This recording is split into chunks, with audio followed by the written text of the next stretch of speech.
Over the past couple of years, I've been printing more and more of my own images at home. In this video, I'm going to share a few of the things I've learned along the way, which might help you get consistently better results from printing your photos with your own printer.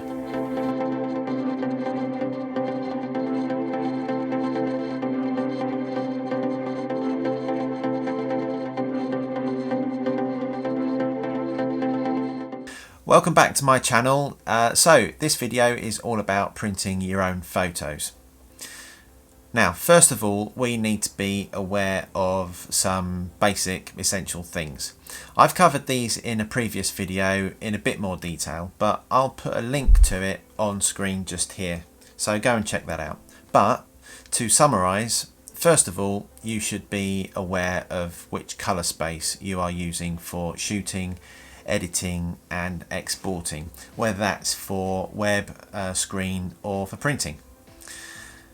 Secondly, ideally you should be editing on a fairly decent monitor of good quality.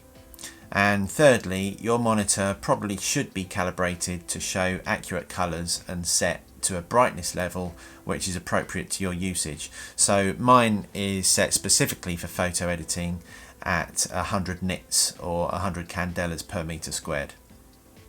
Okay, so with the basics and essentials out of the way, let's get properly into it. Now, the best way to think about this and the way I'm going to approach it is in sections. You've got the printer, the ink, the paper and the workflow. Now, I hope you'll stick with me from start to the end, from here to the end, but you might want to skip through the sections which apply to you. Now, I'm going to be making this video with photography enthusiasts like me in mind, so this is mostly for those on a fairly realistic enthusiast budget with consideration to economical running costs. Obviously, you're going to be needing a printer. There are a few things to consider when choosing a printer for photos. Now, what paper size will you use? Will you have A4, A3 or A3 Plus or bigger? The jump from A4 to A3 is pretty significant, and I highly recommend getting a larger format printer. A3 Plus photo printers are widely available, and it seems to be the sweet spot for home printing large photos. A3 Plus paper size, to put it in simple terms, is roughly A3 with an extra inch or so added around all four sides. Another question is, do you need multifunction capability? As it's a home printer, you may be requiring the use of a scanner too. So some photo printers come with this feature, so that's worth considering. And cost. I suppose traditionally printers have been available to purchase at fairly low cost, with the manufacturers making their money up from the ink cartridge sales, and in some cases this actually seems to be changing now. So I'll talk about this again shortly with my printer, but when choosing a printer it's wise to research the running costs and ink costs too. So it might be worth spending more initially on the printer itself to be able to benefit from the lower ink and running costs in the long term. Now, will you choose a printer that will be using ink cartridges or ink tanks? The higher up in the range the printer, the more expensive the ink is likely to be, because it will most probably be using a larger number of individual ink cartridges. You'll want to choose a printer that has no fewer than 6 colours of ink to get the best kind of photo print. Another big question is, what will you be using your prints for? If you need an archival quality print, then you should be leaning towards a pigment-based ink printer. Pigment inks are said to last for over 100 years. If the prints are purely for your own use at home, a more cost-effective dye-based system might be better for you. Dye-based inks still last a long time, maybe 40 or 50 years or so, but they're more prone to fading over time with exposure to light. So if you're planning on selling your prints, they really should be archival in quality, which means you should be looking at a pigment ink printer. Now, I upgraded my printer about 6 months ago to to this Epson ET8550, and I absolutely love it. I love that the fact that it prints in A3 plus paper size. It's my first printer that prints bigger than A4. The results it produces are superb, and I'm really impressed with the print quality. Now this is all the printer that I need for my purposes, but it also has a scanner and it prints normal documents brilliantly too, so it's perfect for me at home. I went for this printer because it has 6 inks, 5 of which are dye based inks and a pigment black, and it's an eco tank printer. So the ink comes in bottles like this. So for me it's a much more economically viable option than something like the Canon Pro 300. I print my images for my own satisfaction. I don't sell my prints, so I'm happy enough with the dye inks and the longer term running costs. So that's why I chose the ET8550. So we've talked about the printer, we've talked about the ink, now we need to think about the paper. The great news is that there are plenty of high quality fine art photo papers out there for you to try, all from different manufacturers, and they produce different results, meaning that you can choose papers specifically for each image that you print. Actually, that will be the subject of an upcoming video, so be sure to subscribe to my channel and ring that notification bell so you don't miss it. But I would suggest starting off by using some paper from the printer manufacturer. Epson and Canon make their own papers, and you should get great results straight away if you use the right settings. That's the key here. You need to either follow the instructions provided or experiment. Now, speaking of experimenting with paper, if you want to try different papers, you might be able to get some sample packs from the paper manufacturers to try out. These are 2 sample packs I've been trying out from PhotoSpeed, a photo paper and a fine art inkjet matte paper. So I'm working my way through those, and they're getting good results. To get the best results from your combination of printer, ink and paper, you should be using an ICC profile. Now, often you can get custom profiles made by printing a test sheet and sending it to the paper manufacturer, or you can use a generic profile generated by them for certain printers. Now, my printing workflow goes like this.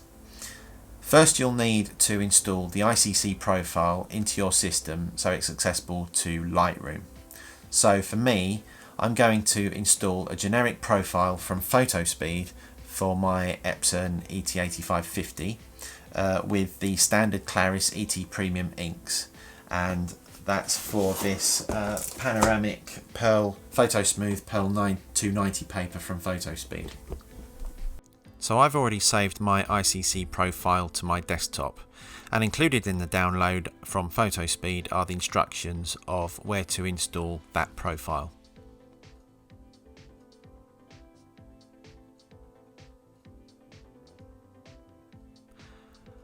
I open up, in my case, my Macintosh hard disk, go into the library, find the Colour Sync folder, and then open up the Profiles folder, and then click and drag the ICC profile into that folder. And then I close Lightroom, reopen it, and then Lightroom is now ready to use that ICC profile. So I'm now in the Develop module in Lightroom, and I've selected Soft Proofing. I'm making some adjustments here to allow for the fact that the photo on screen is backlit and the simulated image on screen on paper is not. So here I would suggest, generally as a rule of thumb, increasing the exposure by 1/3 to 1/2 of a stop. I've added a good 1/2 a stop on this particular image. And as soon as you make an adjustment, Lightroom will ask if you want to make this a proof copy, to which you accept. I'm also making adjustments to vibrance and saturation and a little bit of shadows adjustment in this image as well. And then by clicking the soft proofing on and off, you can compare the before normal image on the screen and the after image to see what the picture will look like on paper. And what you want to do is adjust the soft proofed image to look as close as you can to the original image ready for printing. When you're ready, go to the print module. You need to check your page setup and paper size. So here I'm going to go into the page setup and change my paper size to a custom size, which is for my panoramic paper. And then in the print module, you can set your page layout for your print size, allowing for any borders and margins that you may want. You can also add a certain amount of sharpening here if you want, ready for printing. I generally go for standard most of the time. Also, in colour management, there is a selection for rendering intent to choose relative or perceptual. Select relative if there are few out of gamut colours, or perceptual if there are lots of out of gamut colours. Relative tends to be best for landscapes where the colours, gamut and saturation are maintained as much as possible. Perceptual is better for portraits and skin tones. When you're ready, press printer. In the printer dialog, select your printer, and under the colour matching tab, check that all the options are greyed out, signifying that Lightroom is controlling the colour. And then into basic settings, choose your print feed, which paper tray you're going to be using, and your media type. The media type is generally available from the printer manufacturer, and that will tell you which Epson, in my case, which Epson setting to use for that photo speed paper. In which case, for me, it's Epson Premium Semi-Gloss. And obviously you want to select high quality for a photo print. And then press print.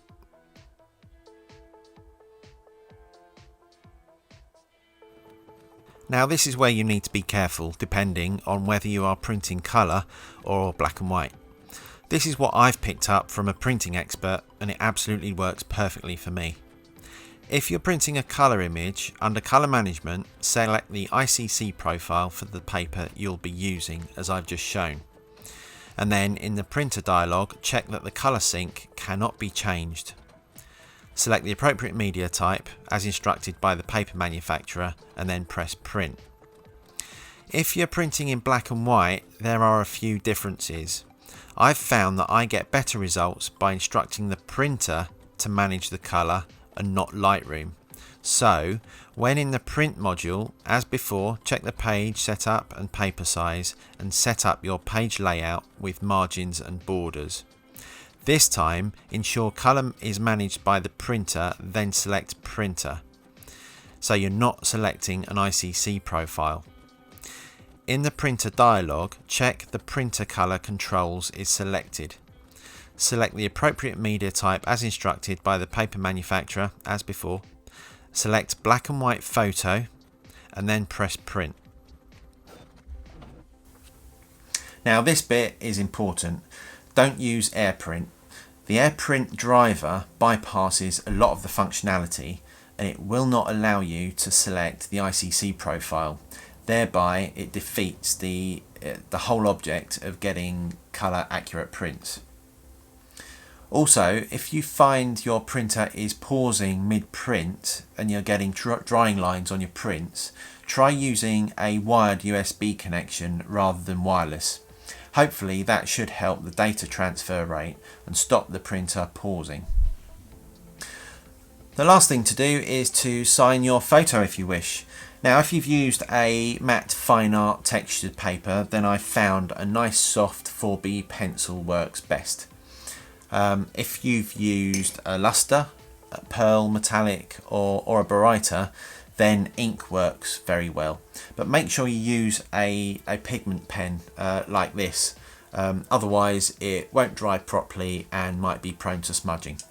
I use these, they're fairly inexpensive Unipin fine liners with pigment inks. I've got a couple of these in dark grey and in black in 0.5 thickness, and I tend to use the dark grey one more than black because I think it looks a little softer and less harsh. but they work really well. By the way, this was taken at Mamtor in the Peak District. I'll put the link to the video just up here if you want to see when that was taken. Okay, so that's the finished signed print. I'm very happy with the results, and now to find some space on the wall. If you found this video useful, please help the channel out by liking this video with a thumbs up. Thanks for watching, and bye for now.